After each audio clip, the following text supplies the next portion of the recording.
I'm Paige and I'm running the camera. I'm Beverly Wisenhunt. I'm Donnie. I'm Riley. I'm Debbie. I'm Wesley. Hi, I'm KyLee. I want all of you to think about somebody you look up to. Someone who took care of you, whether it was your grandma, your mom, whoever it was, okay? You're older now and you want to go pay them a visit. And you go to their house, you knock on the door, they don't answer, but the door's unlocked. That's unsettling.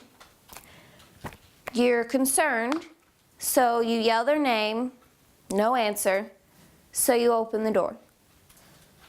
A terrible smell hits you as soon as you open the door. Their dog runs up to you and it looks hungry and desperate. As you walk further in, you notice dog feces on the floor.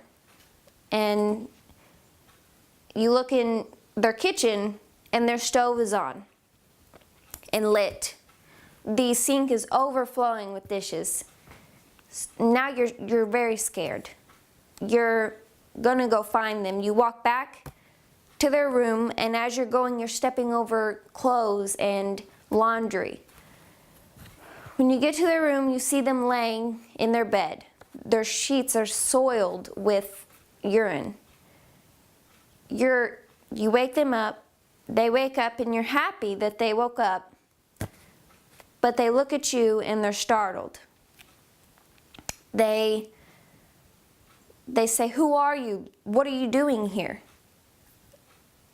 That's so how do they not recognize you? Why was their door not locked? They don't do that. Why did they not let their dog out? Why did they not feed it? Why was the stove on and for how long? Why did they not do the dishes? Why are there clothes everywhere? And why did they not recognize you? The scene that I've just described is a victim suffering from Alzheimer's disease. The National Institute of Aging states Alzheimer's is an irreversible, progressive brain disorder that slowly destroys memory and thinking skills. It eventually will affect the daily ability to carry out simple tasks, as I've just described. Charles D. KyLee is the director of UC Davis Alzheimer's Disease Center. His research interests are divided into two areas.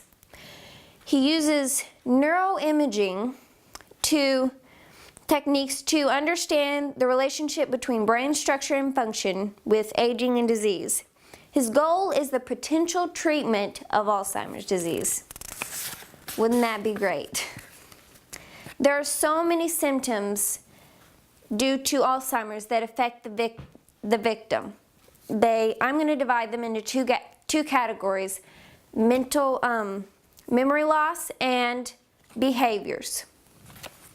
Alzheimer's.org states the common difficulties in memory loss. I'll go on to explain the 3 stages of Alzheimer's disease. The early stages coming up, they have a hard time coming up with the right word for things. The right names for objects. They have a hard time remembering names when introduced to new people. They forget material that they've just read, and they misplace valuable objects. In the middle stages of Alzheimer's disease, they forget events of their own personal history. They may forget their own cell phone number or the high school that they graduated from, or they may even forget what day it is.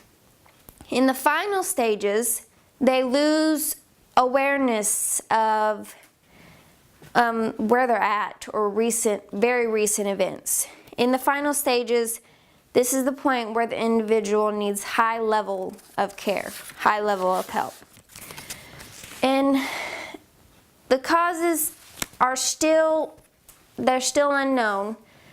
The research now shows the brains of people with Alzheimer's disease have an abundance of two abnormal proteins. They are called amyloid structures and neurofibril tangles.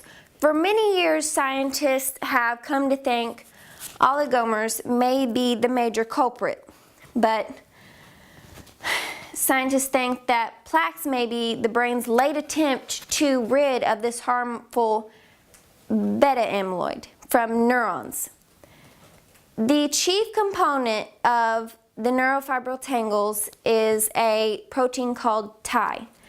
Tau is connected to phosphomolecules. In Alzheimer's disease, they have too many phosphate molecules connected to them.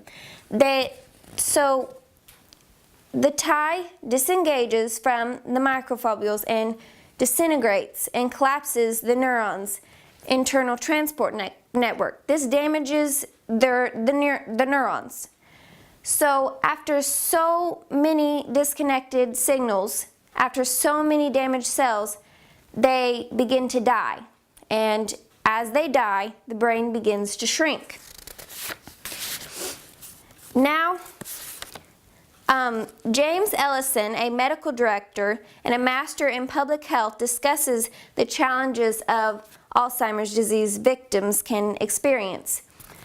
They can experience certain behaviors like apathy, which is depression. They become reserved. They don't want to engage with people. They may want to stay in bed. They don't want to get out of bed and interact.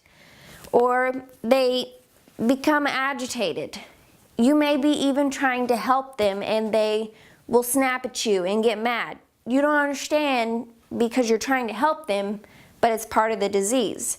Or they may result to aggression. The people you love may swing at you and try to hurt you. That's hard to understand. Or they may experience inappropriate sexual behavior. At this point, they've forgotten that you're related to them or that you've been close to them your whole life. It's very hard to understand. And at this point, they're having sleep disturbances. They may sleep only 3 hours at a time. So when you're trying to sleep, they're awake. This can be exhausting. Now I'll leave you with a few facts. More than 5 million Americans have Alzheimer's disease. Alzheimer's disease is irreversible. It's irreversible degeneration of the brain that eventually leads to death. Notice I didn't say could. It does lead to death. And there is no cure. According to the Bright Focus Foundation, by 2050, nearly 14 million Americans over 65 will be living with the disease, unless scientists can come up with a cure. Now think back to the person I had you think of in the beginning. Do you think maybe you can understand why they forgot all those simple things? Thank you.